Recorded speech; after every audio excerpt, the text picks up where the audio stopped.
analizar un caso que usted sabe que ya lleva 13 años. Un momento dado quisieron culminarlo diciendo que el manco era el culpable del asesinato. Muchas interrogantes quedaron. Tú estuviste en muchas de estas investigaciones, que lo sé todo, pudo hacer desde el principio de este caso, y todo el mundo se preguntará, ¿le llegará la justicia en algún momento la muerte, el asesinato del niño Lorenzo? Y así es, Pedro. Señores, 9 de marzo del 2010 en Dorado, señores.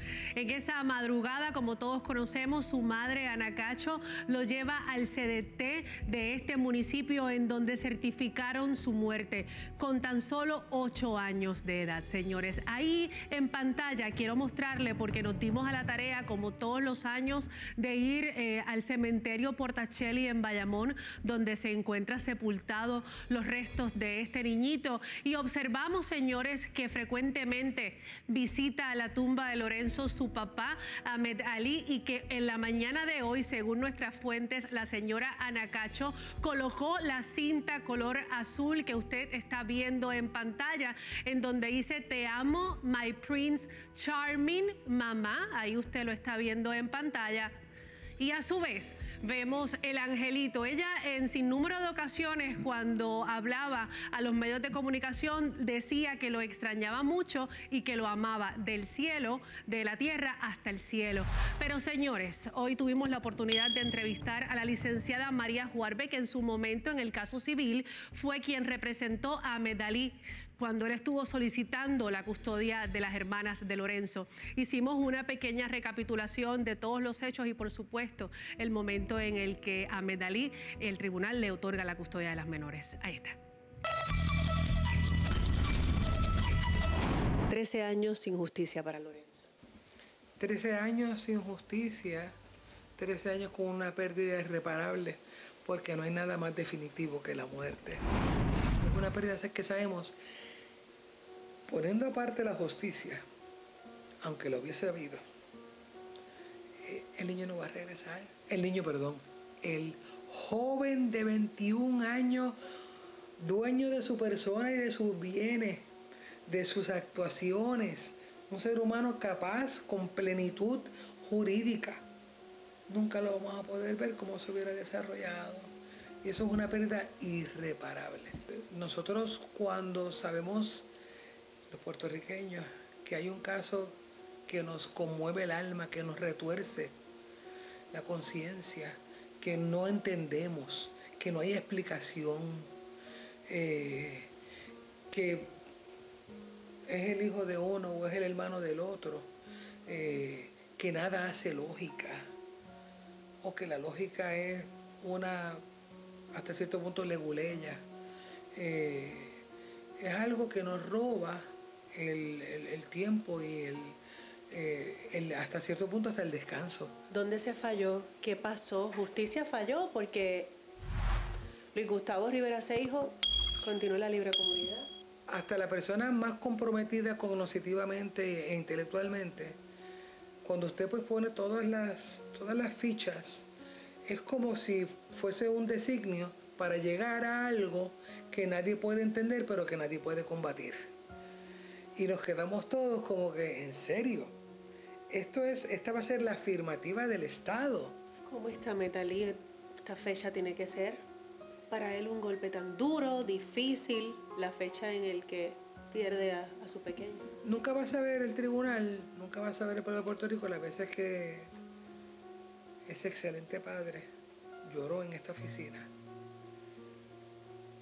Yo no sé cómo tiene que estar en el día de hoy, pero yo no tengo la menor duda que sigue igual o más destruido que el día 1. Porque era su niño, él era su, como él decía, era boys time. Era papá con el nene, y éramos tú y yo, y los juegos de soccer, y era un padre presente, es un padre excelente, lo sigue siendo para sus otras 2 hijas, ¿verdad? Yo de verdad no tengo corazón ni siquiera para hablar con él, porque no hay consuelo, no hay palabra hecha. Yo no puedo decirle te acompaño en el sentimiento porque es imposible. Me duele su dolor, es lo único que puedo decir, me duele mucho. Pero de esto, la pronunciación por parte de las autoridades es que continuaban para ese entonces los mismos sospechosos o las personas de interés. Anacacho, William Marrero, ex agente federal. También estamos hablando de Naldi, que nunca se pudo entrevistar, y también Jesús Genaro Camacho, señores, personas que según las autoridades habían identificado como que habían estado la noche de los hechos. Así es. Y yo pregunto, Quique, si no fue el manco, ¿quién asesinó al niño Lorenzo? Yo te tengo la información. Te tengo la información de una persona que investigó el caso. Y no estamos hablando a nivel estatal, estamos hablando a nivel federal. El 9 de marzo del 2010, el niño Lorenzo es declarado muerto en el CDT allá en Dorado. Y el 19 de marzo, 10 días después, su madre, Anacacho, es mencionada como principal sospechosa. Ahora, conmigo aquí está en el estudio una persona que puso todos los recursos del gobierno federal para esclarecer en el gobierno federal quién fue el que mató al niño Lorenzo. Con ustedes y con nosotros aquí en el estudio está la persona que estuvo a cargo de la oficina del FBI aquí en Puerto Rico, el señor Carlos Cases. Carlos, bienvenido. Muchas gracias por estar con nosotros. Gracias, Quique. Buenas tardes. Te pregunto, ¿tú investigaste a la saciedad completamente la muerte del niño Lorenzo? Bueno, el caso se investigó en nuestra oficina. En un momento dado, Anacacho llega a las oficinas del FBI cuando era subdirector aquí en Puerto Rico, queriendo hablar con los agentes en vista de que ella entendía de que el Departamento de Justicia en aquel momento no le había dado la oportunidad a ella dar la versión o el conocimiento que tenía de los hechos, cómo ocurrieron, según ella entendía, porque la nombraron sospechosa en el caso inmediatamente y por recomendación de sus abogados, pues ella optó por permanecer callada. No obstante, ella fue a la oficina y libre y voluntariamente quiso que se le entrevistara en relación a los hechos. Cuando eso ocurre, yo consulto con el director de la oficina de FBI en Puerto Rico en aquel momento, que era Luis Fraticelli, y él me autorizó a que seleccionara un grupo de agentes experimentados para que llevaran a cabo la entrevista de la señora Anacacho para ver si ella podía arrojar luz en lo que había sucedido ese día, y así lo hicimos.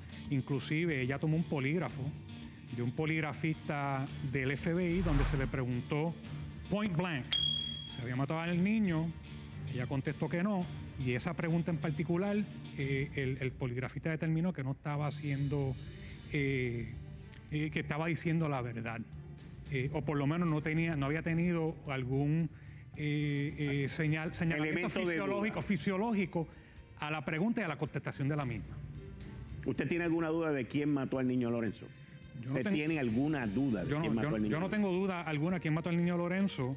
Inclusive los agentes investigadores que lo lideró en aquel momento, el agente Joseph González, que hoy en día es el agente especial a cargo del FBI en Puerto Rico, que fue el que llevó a cabo la entrevista de Anacacho y otra entrevista que se llevó a cabo, y ellos no tienen duda ninguna quién fue el que mató al niño Lorenzo ese día. En pantalla ustedes vieron hace unos minutos los principales sospechosos: Anacacho, Jesús G. Camacho, William Marrero, Naldi Colón. ¿Alguno de esos cuatro? No. No. ¿Cómo usted llega a la conclusión de quién fue esa persona?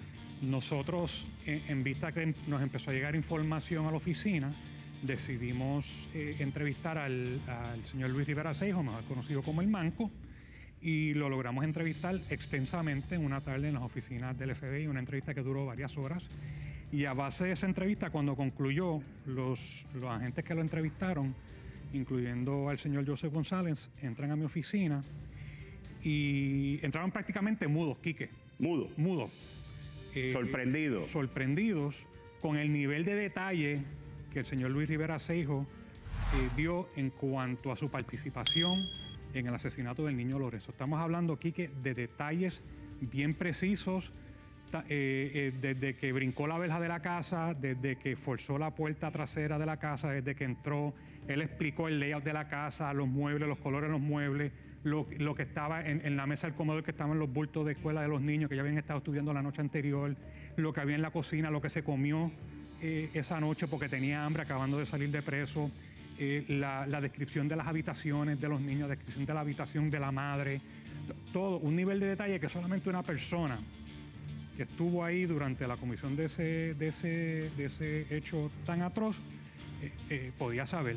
Inclusive, el manco describió los golpes que le dio al niño, cómo le dio, dónde le dio, cómo el niño sufrió las heridas, que eso nunca había sido divulgado públicamente hasta aquel momento.